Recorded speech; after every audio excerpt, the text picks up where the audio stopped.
새벽기도에 나오신 여러분들 위해 하나님의 크신 은혜와 복이 임하시기를 주님의 이름으로 축원합니다. 오늘 여러분과 함께 나눌 말씀은 새 출애굽 새 백성, 새 출애굽 새 백성이라는 제목으로 우리가 함께 말씀을 나누고자 합니다. 우리가 지난주는 한마음 큰 잔치가 있어서 우리가 휴강을 했고, 오늘 다시 십가를 복습하면서 우리가 10일가를 시작하고자 합니다. 우리가 지난 시간에는 그 구약의 목회자들이라 할 수 있는 선지자들에 대한 말씀을 좀 나누었습니다. 그들이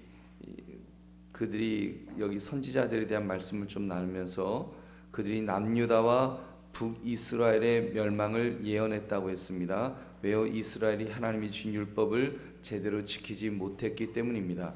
그래서 북이스라엘은 이제 아수르에 의해서 북이스라엘이 멸망할 것이다라는 그런 예언의 말씀을 해주셨고, 실제로 그렇게 이제 멸망을 하게 되죠. 그리고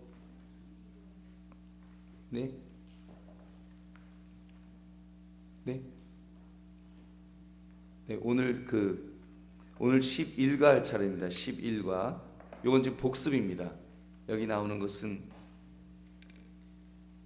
11과 오늘은 지금 복습하는 내용을 잠깐 보고 넘어가겠습니다. 이렇게 북이스라엘 이렇게 멸망을 당하고 남쪽 유다는 바벨론에 의해서 이제 멸망을 당하게 된다고 했습니다. 그들이 어떻게 하나님이 주신 율법을 지키지 않고 범죄했다고 했는가는 우리가 그 다음 이제 10-A 이제 10가에 나오는 10-A에 나오는 그 범죄에 대해서 나오는데, 여기 나오는 이 그림들은 개별적인 죄, 개인적인 죄를 말했습니다. 음주에 대한 말씀이 있었고요. 그 사치했다 그랬고, 언약을 파기했다 그랬고, 선지자가 돈만 밝히는 그런 모습도 있었다 그랬고, 속이는 저울을 사용했다 그랬습니다. 그리고 권세를 가진 자들이 판결을 할 때 돈을 받고 불공정하게 판결을 했다라는 말씀을 우리가 함께 나누었습니다. 그리고 다음 그 10-B에 있는 내용을 보면 국가적으로 짓는 죄에 대해서 이제 보여주고 있는데, 여기 왼쪽 꼭대기에 보시면 그 요새 같은 성곽이 보이고 여기 노란 칼들이 보입니다. 이 사람들은 국경을 지키고 사회 안전을 보장하기 위해서 요새나 무기에 의존했다고 했습니다. 하나님을 믿는 것이 아니라 칼과 창을 믿었던 것입니다. 그리고 왼쪽 아래는 비둘기와 비둘기를 덮고 있는 이 그물이 이렇게 보이는데, 호세아 7장 11절 12절에 모든 나라들과 동맹을 맺지만 비둘기가 그물에 잡힌 것 같은 그런 처지에 있게 될 것이다, 이런 그것을 보여주었고, 또 오른쪽 위에 있는 이 수리아 애굽 등과 조약과 동맹을 맺음으로써 영구적으로 원만한 관계를 유지시키려고 했다 그랬습니다. 그리고 가운데 있는 이 국경을 안전하게 해놓은 다음 국내에 있는 생활의 안정된 복리 상황을 보여준다 그랬습니다. 그 예언자의 말을 빌리면 모든 사람은 큰 돌을 떠다가 안전하고 튼튼한 가옥을 이렇게 짓는다고 했습니다. 그리고 그들은 포도원을 가꾸고, 여기 포도원이 있죠. 그 심지어 그 포도원을 가꾸고 심어서 많은 포도를 이제 생산한다 그랬습니다. 난 너희가 아무리 고대강실에 좋은 집을 짓는다고 할지라도 너희가 그곳을 살 수 없으며 포도를 많이 따도 그 포도들을 맞으실 수 없게 될 것이다 라고 경고하셨습니다. 또 맹수처럼 이렇게 숨었다가 공격하는 일들이 이제 또 일어날 것이다. 결국 어떻게 되었다고요? 아까 말씀드린 것처럼 북이스라엘은 아수르에 의해서 멸망을 당하고 남쪽 유다는 어디에 멸망을 당했어요? 바벨론에 의해서 멸망을 당했습니다. 우리 여기 전사님들 여기 오셔서, 이백균 전사님 여기 오셔서 요거 그 드럼 좀 요거 만져주세요. 계속 울리고 있어요. 그 이제 10번 그림을 보시면, 다시 이제 10번의 그림을 보시면, 바벨론의 느부갓네살 왕은 유다가 반란을 일으킨 것에 대한 보복으로 이제 유다를 공격하게 됩니다. 여기 보면 이 유다 백성들이 이 애굽하고 이제 외교 정책을 펼칠 때 애굽과 바벨론 사이에서 왔다 갔다 하는데, 지금 이렇게 애굽 쪽을, 그 애굽 나라를 에집트를 의지하게 되니까 너희들이 반란을 일으켜 그래서 이제 그 바벨론이 공격을 해서 포로로 끌어갔다는 그 말씀입니다. 그래서 유다의 수많은 지도층 인사들이 바벨론으로 끌려가게 되었습니다. 얼마나 기가 막혔을까요? 여러분, 유다 백성들이 이스라엘 백성들이 포로로 끌려간다는 것이 그게 그들의 상식, 그들이 믿는 하나님을 바라볼 때 자기들이 어떤 민족인가를 바라볼 때 얼마나 충격이 컸을까요? 아니, 우리가 포로가 돼? 우리는 하나님의 백성인데 하나님이 지켜주시는 선민인데 우리가 어떻게 포로가 될 수 있을까? 그들은 굉장히 충격을 받았습니다. 그래서 그들은 처음에는 그랬어요. 우리가 지금 포로로 끌려가도 우리 금방 올 거야.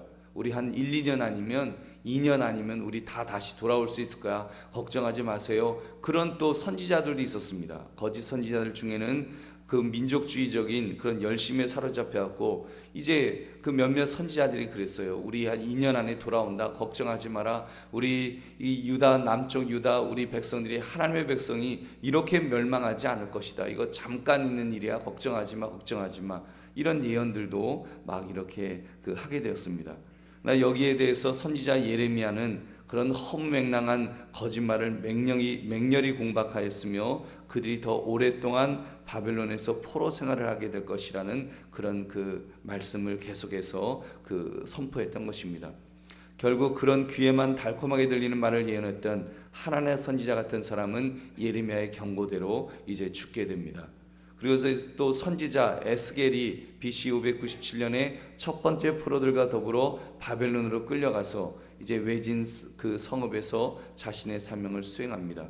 그때도 다시 회복에 대한 기대가 있었고 그런 거짓 예언들이 있었습니다. 여러분, 우리가 무조건 잘 될 거다, 우리나라 잘 될 거다, 우리나라 이렇게 뭐 아주 발전할 거다 이렇게 말하는 것도 사실은 그것도 다 하나님의 말씀은 아닙니다. 때로는 하나님은 우리가 정신 차리기를 원하시고 우리에게 인생 채찍을 드셔서 우리로 하여금 경고하실 때가 있는데 우리가 그런 경고의 말씀이 있을 때는 그 경고의 말씀을 들어야 되는 것입니다. 무조건 잘 될 거야, 잘 될 거야. 그 근거 없는 낙천주의. 여러분, 그것도 사실은 성경적인 생각은 아닙니다. 아무튼 그렇게 해서 이제 에스겔 선지자 같은 경우도 이제 예루살렘이 유다가 완전히 멸망당할 것을 이렇게 선포했으며 또 예루살렘도 파괴될 것이라는 그런 말씀을 전했습니다. 더구나 예루살렘에 남아있던 사람들도 이제 바벨론으로 다 끌려가게 될 것임으로써 포로들의 숫자가 아주 늘어나게 될 것이라고 했습니다. 결국 그의 메시지대로 예루살렘은 함락되고 이제 완전히 폐허가 되는 그런 것을 경험하게 됩니다. 여러분, 오늘 나눌 말씀은 이제 바벨론 포로 이후에 어떤 결과가 일어났는가 하는 것을 우리가 보고자 합니다. 여러분, 11번 오늘 교재에 나오는 11번을 보십시오. 이 11번의 그림을 보시면 여러분, 이런 말이 있어요. 당나귀를 길들이려면 몽둥이 찜질밖에 없다. 이런 격언이 있어요. 우리도 그런 비슷한 말을 전에 역대 대통령이 한 적 있죠. 미친 개에게는 몽둥이로, 정신없이 미친 짓을 하면은 몽둥이로 쳐야 된다. 북한을 향해서 그런 이제 이야기를 했던 여러분 그 대통령도 있었습니다. 아무튼 지금 하나님께서 왜 이스라엘 백성들을 그렇게 치셨는가라고 하는 그 질문이에요. 여러분, 바벨론으로 끌려가서 이제 너무나 끔찍한 포로 생활을 하게 되었죠.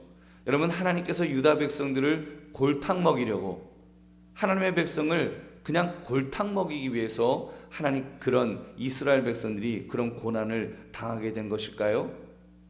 여러분, 아니지요.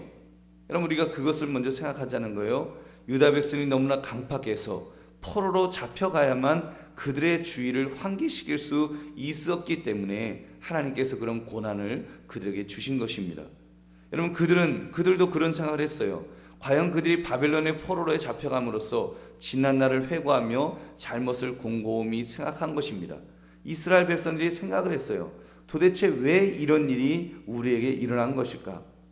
그렇게 생각하기 시작하다가 우리가 하나님을 왕으로 모시지 못하고 우리가 하나님을 무시했었구나. 이제 그런 생각도 하게 되었고요. 또 예언자의 말을 듣긴 들었지만 우리가 반기를 듣지 않았는가? 우리가 하나님의 말씀을 제대로 듣지 않고 하나님의 선지자들의 말씀을 제대로 듣지 못한 그런 것이 아닌가? 뉘우치게 되었습니다. 여러분 그게 맞는 행동일까요? 아닐까요?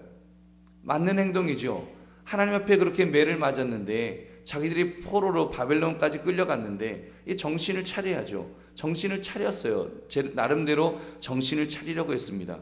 한마디로 우리 하나님의 율법에 우리 불복종한 거 아니냐, 우리 좀 정신 차리자, 우리 하나님의 말씀대로 바로 살자, 이렇게 해서 시작된 것이 여러분 여기 나오는 613이라고 써있는 이 지금 요 내용입니다. 613. 이게 뭔가 하면요, 여기 보면 돌비석이 나와요. 이 돌비석은 하나님의 그 말씀, 뭐 십계명과 같은, 그리고 또 뭐 레위기라든지 이런 데 있는 이제 그런 계명, 하나님이 주신 계명들을 이렇게 보여주는 것입니다. 그런데 그 바벨론 포로 당시와 그 이후의 시대까지 스스로 깨닫기를, 그 이제 우리가 하나님의 법을 어겼는데 이 법을 우리가 잘 지켜야 되겠다. 그래서 이 법을 지키기 위해서 여기 나오는 이 하나님의 계명이 있는가 하면, 여기 보면 흰색의 여러분 보시면 이게 두루마리입니다. 여러분 두루마리 보이십니까? 여러분 양피지에 쓴 두루마리예요. 하나님께서 주신 말씀은 일종의 뭐 돌비 같은 데 새겼다고 하면 그 내용이 그렇게 많지 않겠죠. 십계명 뭐 안식일을 기억하여 거룩히 지키라, 이런 식으로 그 말씀이 뭐 그렇게 많은 내용이 아닙니다. 그 말씀들이 있는데 유대인들은 그런 생각을 했어요. 하나님은 하나님의 말씀을 이렇게 돌비에 새겨진 이런 계명만 우리에게 주신 것이 아니다. 계명 말고도 이제 구전을 통해서 말씀을 주셨는데, 그게 뭔가 하면 하나님께서 귓속말로 이제 유대 랍비들에게, 야, 이거는 이렇게 지키는 거야, 이거는 이렇게 하는 거야 하면서 주신 말씀들이 있다는 거예요. 그것들을 정리한 것이 613개의 이런 어떤 조항들을 이제 주셨다라고 그들은 생각했습니다. 여러분, 그래서 자기들이 생각할 때 우리가 이 하나님의 계명을 지키지 않아서 나라가 망했기 때문에 우리 다시는 이렇게 나라가 망하지 않도록 우리가 하나님의 말씀을 철저하게 지키자. 그래서 아주 철저하게 지키자고 하는 그런 그 운동 또는 공감대가 형성되었습니다. 그렇기 때문에 이제 613개의 해석 조문을 법제화해서 이제 이거를 고정시키게 됩니다. 여기에는 248개의 무엇을 하라고 하는 긍정적인 법조문이 있고요. 그리고 365개는 하지 말라고 하는 그런 부정적인 법조문을 이렇게 자기들이 만들었습니다. 그래서 그것들을 이제 지키는 거예요. 이것들은 소위 구전을 통해서 이렇게 전해진 것입니다. 여러분, 예를 들면 이런 내용이에요. 안식일을 기억하여 거룩하게 지키라. 근데 그때 해가 떨어질 때부터 지켜야 한다고 그렇게 이제 성경에는 나와 있죠. 근데 이 사람들은 구전에는 어떻게 되어 있는가 하면 안식일을 범하지 않기 위해서 해가 똑 떨어지기 전부터가 아니라 30분 전부터 하라는 그런 구전이 있습니다. 그럼 이제 자기들이 그거를 지키는 거예요. 괜히 해가 똑 떨어진 다음부터 지키려고 하다가 해가 똑 떨어진 다음에 해가 좀 일찍 떨어졌어요. 그럼 어떻게 돼요? 그럼 이제 안식일을 범하게 되잖아요. 그러면 우리 큰일 난다. 우리 안식일 범하다가 우리 이렇게 됐는데 이러면 안 돼. 그래서 구전에 30분 전이라고 하는 그 구전을 하나 더 만든 것입니다. 그래서 30분 전부터 지켜야 된다. 그래서 그렇게 지키는 것들, 이제 그러면서 이제 그들이 점점 이제 이런 구전을 통해서 내려오는 것들을 법제화하고 이렇게 이것들을 완벽히 지키도록 그렇게 된 것입니다. 여러분, 그 중에 바리새인들은 이런 일을 연구하고 하는 그런 아주 전문 그 직업인인 거죠. 바리새인들은 그 일을 했어요. 그들은 이와 같은 복종을 강조하는 데는 두 가지 이유가 있었습니다. 첫째는 우리 민족이 이 율법을 완전하게 지키게 되면 다시는 포로로 잡혀가지 않을 것이다. 다시는 우리가 포로가 되는 그런 일이 없을 것이다. 율법을 완전하게 지키면 그렇게 된다라고 하는 그들 나름대로의 생각이 있었습니다. 또 한 가지는 이렇게 모든 민족이 율법을 다 지키게 되면, 백성들이 한 사람도 빠지지 않고 다 이 율법을 잘 지키게 되면, 여러분, 그 메시아가 이제 오시는데 단축하여 오시도록 할 수 있다는 거예요. 메시아가 오시는 것을 우리가 율법을 다 100% 모든 민족이, 모든 사람들이 지키게 되면 이제 메시아가 빨리 올 것이다, 빨리 오시게 된다라고 하는 그런 생각을 그들이 가지게 된 것입니다. 그래서 메시아가 이미, 사실 그들 생각에는 메시아는 이미 오셨는데 어딘가에 지금 숨어 계신다는 거예요. 그래서 자기들이 율법을 다 지키기만 하면 메시아가 짜잔 하면서 나타나셔갖고 너희들 그동안 수고했다, 율법을 잘 지켰구나, 이제 내가 우리 유다 백성들, 하나님의 백성을 구원해 주겠다. 그래서 이제 그들은 생각할 때 뭐 거기다가 더해지는 것이 이제 그런 정치적인 메시아로, 이제 로마의 압제로부터 그들을 구원해 주실 그런 메시아가 올 것이다라고 기대하는 것이 예수님 당시, 여러분 그 당시에 그런 사상, 팽배해져 있던 그런 사상이었다는 것입니다. 여러분 그러다 보니까 이제 실제로, 그러다 보니까 여러분 이 율법을 잘 지켜야 된다고 하는 그런 생각을 갖다 보니까 어떻게 되었을까요? 사람들의 생각이 굉장히 형식주의에 빠진 거예요. 이제 무엇인가를 지키는데 형식주의에 빠져갖고 굉장히 외식주의, 형식주의, 눈에 보이는 것, 지켜야 될 것은 막 지켜야 된다, 이런 것들로 빠져 있다 보니까 막상 실제로 이제 예수님이 오셨어요.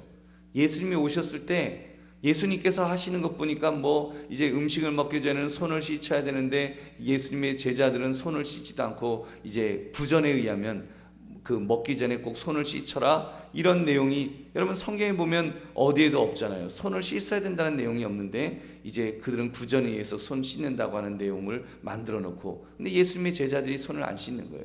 그리고 이제 그 밀밭 사이로 지나가면서 안식일 날 그 뭐죠? 보리죠? 그 이삭을 갖다 이렇게 그 배가 고파서 이렇게 먹으니까, 먹는데 어떻게 해요? 이렇게 하잖아요. 이렇게 비비니까 이거는 지금 타작을 한 거다 뭐 해갖고 타작하는 그 일을 했는데 어떻게 예수님의 제자들이 안식일 날 타작을 할 수가 있느냐, 이런 것을 가지고 이제 비난을 했습니다.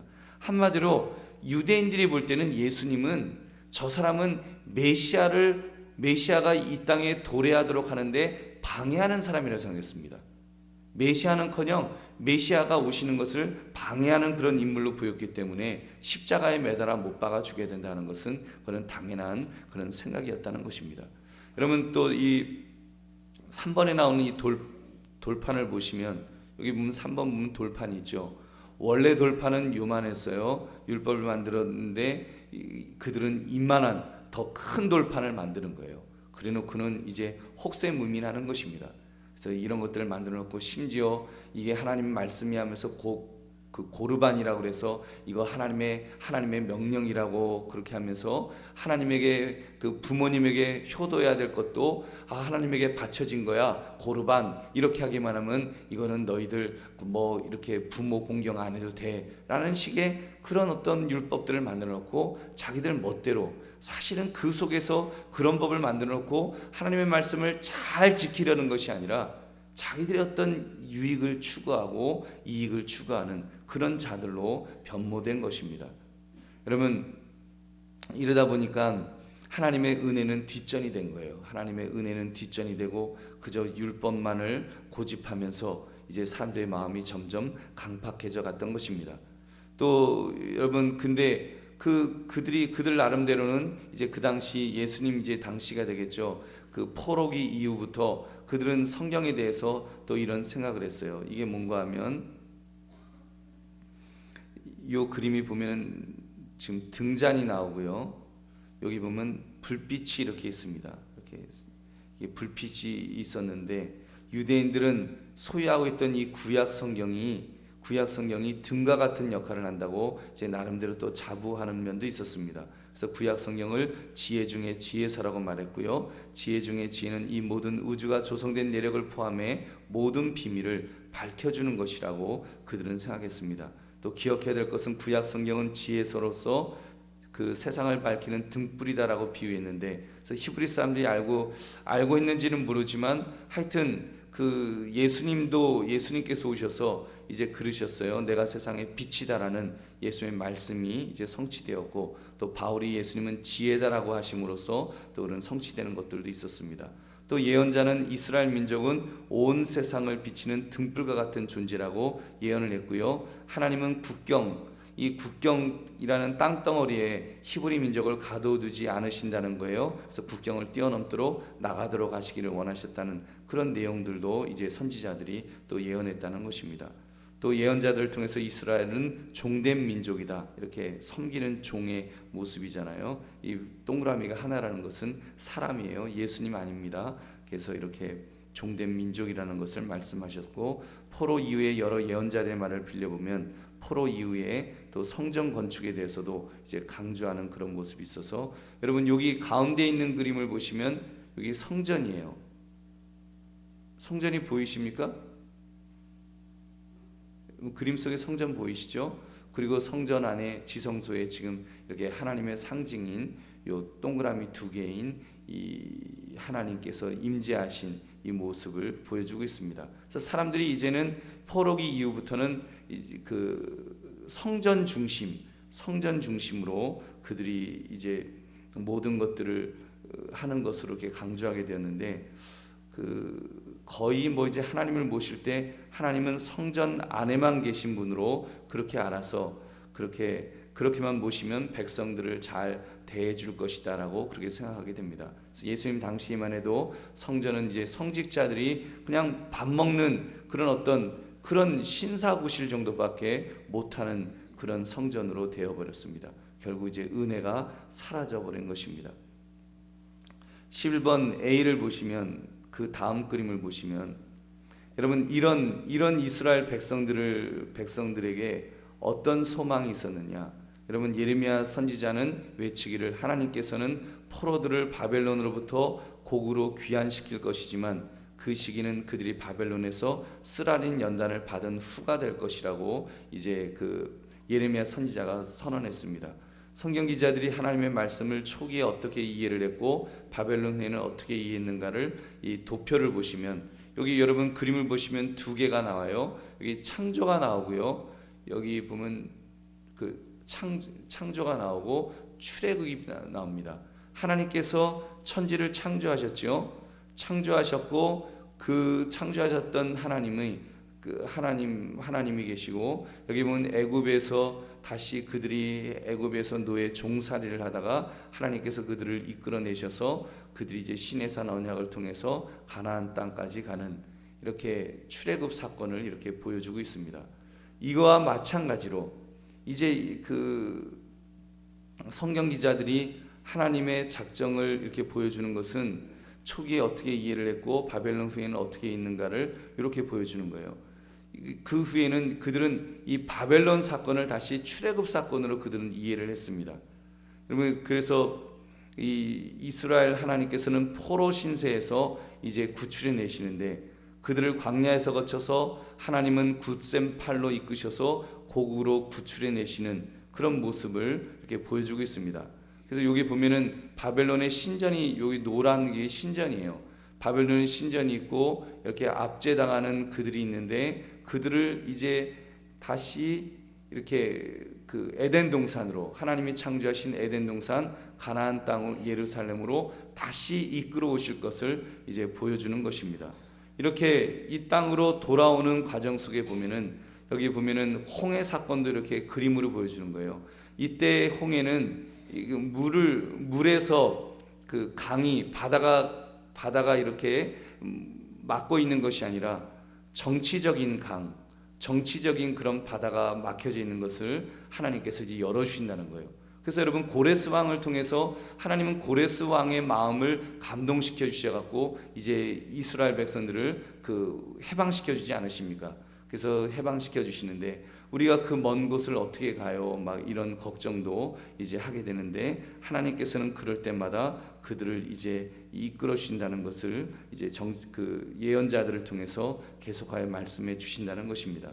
그래서 예언자들은 말하기, 염려하지 마라. 높은 산은 이제 평지가 될 것이고, 그리고 골짜기는 메꾸어져서 평탄한 길이 될 것이다. 염려하지 말라라는 그런 말씀도 주시고, 또 모든 위험을 이기고 그래서 이제 돌아가게 될 것이다. 하나님은 사막에 많은 나무를, 여기 보면 사막인데 많은 나무를 또 이렇게 이루고 시내가 이렇게 흘러서 평안히 돌아가게 할 것이다. 하나님은 저들을 구름 기둥, 불 기둥으로 앞서서 가심으로써 조국 광복을 도우신다는 것입니다.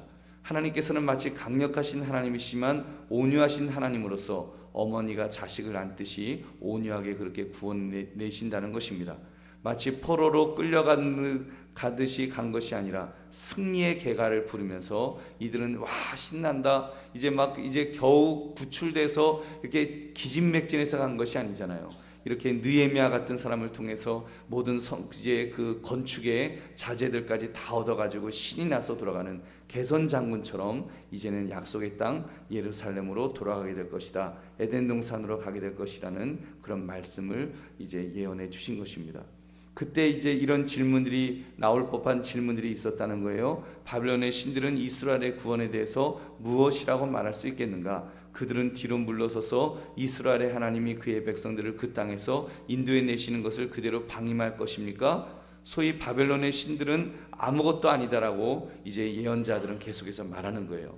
그것들은 존재하지 않는 거다. 그것들을 숭배하는 자들은 그 신들을 쇠와 나무로 만들었으며 또한 그것들을 동물들의 등에 싣고 다니고 있지 않느냐. 선지자들이 그런 얘기하는 거예요. 그러므로 이스라엘의 하나님은 유일하신 하나님이시며 우주의 창조주시며 또한 역사의 지배자라는 것을, 여러분 선지자를 통해서 선지서들을 보면 그런 내용들이 쭉 나옵니다. 그래서 하나님이 어떤 분이신지, 정말 하나님께서 어떻게 이스라엘 백성들을 다시 그런 포로기로부터 다시 이끌어내시는지를 이제 선지자를 통해서 그 하나님을 분명하게 보여주고 있는 것입니다. 여러분 그 밖에도 또 이런 질문들도 있죠. 여호와는 우리를 바벨론으로부터 이끌어내실 만한 힘을 가지고 계시는가? 거기에 대해서도 물론이다. 하나님은 전능하신 하나님이라는 것을 나타내고 있고, 또 여호와는 나중에야 힘이 강해지셨음이 틀림없다. 왜냐하면 그런 맨 처음에 우리가 바벨론으로 끌려가는 것을 막을 수 없으셨기 때문이 아니냐, 그런 생각들도 이제 사람들이 가질 때 그렇지 않다라는 것을, 결코 그렇지 않습니다라는 것을 이제 또 대답하는 것입니다. 그는 우리를 어떻게 바벨론의 멍에로부터 벗어나게 하실 수 있으신가? 여러분 그런 질문에 대해서도 하나님은 파사왕 고레스와 그의 군대들을 사용하실 것이라고 말하고 있습니다. 여호와는 역사를 주관하시며 또한 각 나라들의 통치자들은 그들 스스로 무언가를 한다고 생각하지만 하나님은 역사 속에서 그들을 움직이셔서 하나님의 뜻을 이루신다. 이런 내용들을 이렇게 다루고 있습니다. 여러분 책에 있는 내용이에요. 여러분 보셨습니까? 혹시 그 내용들을? 그 97쪽부터 98쪽에 있는 내용들이에요. 여러분 그런 내용이라든지, 또는 바벨론 사람들이 우리의 땅을 완전히 폐허로 만들어 버렸다, 실제로 원상복귀를 할 수 있겠는가? 이런 질문도 이제 나올 수 있어요. 거기에 대해서 오늘 본문 이사야 51장 3절은 말하는 거예요. 우리 한번 51장 3절 말씀 우리 다시 한번 같이 읽어보겠습니다. 시작. 나 여호와가 시온의 모든 황폐한 곳들을 위로하여 그 사막을 에덴 같게 그 광야를 여호와의 동산 같게 하였나니 그 가운데에 기뻐함과 즐거움과 감사함과 창하는 소리가 있으리라. 아멘.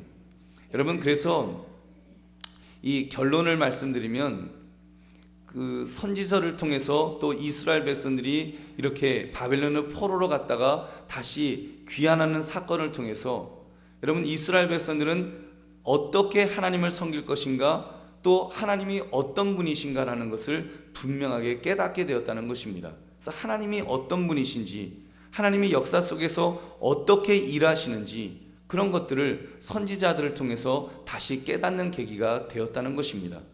여러분 말씀의 결론은 이것입니다. 새 출애굽, 새 애굽, 그 새 백성의 그런 모습이 여러분 우리의 삶에도 있을 수 있다는 것을 우리가 오늘 말씀을 통해서 좀 깨달았으면 좋겠습니다. 어제 금요기도에 때도 말씀을 드렸지만 요즘 묻지마 살인이 저질러진 그 사건도 보면서 아마 백성들의 마음이 많이 무너졌을 거예요. 그것도 신학교를 다녔다는 사람에 의해서, 물론 정신질환을 앓고 있고 망상증에 과대 망상증 그런 망상증에 빠져갖고 그런 살인을 저질렀지만, 아무튼 지금 그것에 대해서 지금 아주 그 백성들의, 우리 국민들이 굉장히 충격을 받았고, 지금 여성 혐오적 범죄다, 이 사회에 만연해 있는 여성 혐오에 대한 생각이 바뀌어야 한다는 그런 목소리가 높아지고 있습니다. 여러분 물론 유명인들의 장난질 같은 선동도 없지 않아 있을 수 있습니다만, 여러분 오죽하면 그런 소리가 나올까 싶을 정도로 사실 우리의 아픔이 있어요. 굉장히 절망적입니다. 그뿐만 아니라 우리 지난번에는 세월호 사건을 통해서 우리 속에 있는 그런 충격적인 사건들, 그런 비극적인 사건들, 또 우리의 삶에서 그런 일들이 일어날 때마다 우리는 낙심하는 거예요. 우리는 막 충격을 받는 거예요. 어떻게 이런 일이 이 땅에서 일어날 수가 있습니까? 어떻게 이런 일이 예수 믿는 사람의 가정에서 일어날 수가 있습니까? 우리는 막 그런 문제들로 인해서 막 괴로워하고 충격을 받고, 여러분 지금도 뭐 실제로 힘 있는 자가 힘 없는 자를 괴롭히는 그런 갑질은 이 사회에 만연해 있는 그런 어떤 사회 병리 현상으로 우리가 보게 되는 것입니다. 참 절망적이에요. 여러분 이런 사건을 우리가 북쪽을 바라보면 마치 우리가 뭐 남쪽 유다라고 생각하고 북쪽 이스라엘, 북쪽을 바라보면 더 절망하는 거예요. 그 김정은이의 그런 뭐 그 핵 문제, 핵을 가지고 휘두르려고 하는 그런 모습이라든지, 그곳에서 정말 그 불쌍한 우리 반쪽 민족을 향해서 갑질을 하고 있는 그런 김정은이의 그런 악행을 볼 때 우리는 막 마음이 무너지는 거예요. 어떻게 이 나라가, 어떻게 이 땅에 이런 일들이 있는가? 여러분 우리는 충격받고 우리는 너무 정말 절망하지 않을 수가 없는 거예요. 여러분 이런 일들이 비단 뭐 그 남한 북한에서만 일어나는 것이 아니잖아요. 여러분 아프리카 쪽에서 또 이야기 들어보면요, 아프리카의 반군들이 아이들을 뭐 7살, 8살, 뭐 9살 되는 아이들을 납치해 갖고 그들을 총을 주면서 그들로 하여금 반군의 그런 어떤 게릴라 일을 하도록 시키는데, 이야기 들어보면 얼마나 끔찍한지 모릅니다. 그냥 아이들을 뭐 팔 자르고 다리를 자르고 이제 그 양민들을 그렇게 죽이는 거예요. 그리고 여자애들은 강간하고, 그 일을 그 10살, 11살 청소년기에 있는 그런 아이들, 13살, 14살 아이들한테 약을 먹여가지고, 마약을 먹여갖고 정신이 해롱해롱하게 만들어서 그런 일들을 시키는 거예요. 그래서 그런 피해를 당하고 또 그런 가해자가 되고 피해자가 되고 하는 그런 일들이 지금 이 땅에서도 너무나 많습니다. 그 속에서 우리는 막 절망하는 거예요. 하나님은 어디에 계신 거예요? 하나님은 도대체 어떤 분이세요? 라는 질문들이 나올 수밖에 없는데, 여러분 우리가 이 선지서를 통해서 우리가 그런 것에 대한 답을 찾아 나갈 수 있다는 것입니다. 우리의 상황이 너무나 절망적이지만 분명한 사실은, 여러분 하나님은 창조하시고 출애굽 그 이스라엘 백성들이 애굽의 압제에 있을 때 그들을 다시 구원해 내신 것처럼 하나님은 우리도 그렇게 구원해 내 주실 줄로 믿습니다. 여러분 어떻게 할 때요? 우리가 주님의 말씀을 잘 붙들 때 그렇습니다. 여러분 근데 이스라엘 백성들은 그저 율법을 잘 지키면 된다고 그렇게 생각했어요. 그들에게는 정작 중요한 하나님의 은혜라고 하는 부분이 결여되어 있었어요. 그렇기 때문에 결국은 예수님 시대 때 잘못된 그런 어떤 유대교가 되어서 이제는 하나님으로부터 오히려 책망되는 그런 사람들이 되었지만, 우리는 아니지 않습니까? 우리도 하나님의 말씀대로 살아야 된다고 하는 그 분명한 가르침은 있지만, 그 속에 우리는 플러스 알파의 정말 참 진리가 있잖아요. 하나님의 은혜로 우리가 구원받았다는 것, 우리가 예수 그리스도로 말미암아, 우리가 우리 힘만으로는 안 되는데 예수 그리스도의 은혜로, 십자가의 은혜로 우리는 구원받은 하나님의 백성이라고 하는 이 분명한 이 믿음이 있지 않습니까? 우리가 이 믿음을 가지고 하나님을 바라보고 살아가면 하나님께서 우리에게 은혜 베풀어 주실 줄로 믿습니다. 여러분 오늘 말씀을 통해서, 우리가 선지서를 통해서 우리가 그런 것들을 좀 깨달았으면 좋겠습니다. 우리의 상황이 절망적이지만 우리의 삶의 현실이 너무나, 또 인간을 바라볼 때 정말 우리는 저주받을 수밖에 없는 그런 인간이다라고 우리가 생각할 수밖에 없지만, 그럼에도 불구하고 그런 우리를 사랑하신 하나님의 은혜, 특별히 십자가의 은혜를 여러분 다시 한번 우리가 깨달으시는 저와 여러분 되시기를 바랍니다. 그 속에서 힘을 얻으시고 다시 한번 우리 하나님의 은혜를 체험할 수 있는 저와 여러분 되시기를 주님의 이름으로 축원합니다. 여러분이 오늘 말씀 생각하시면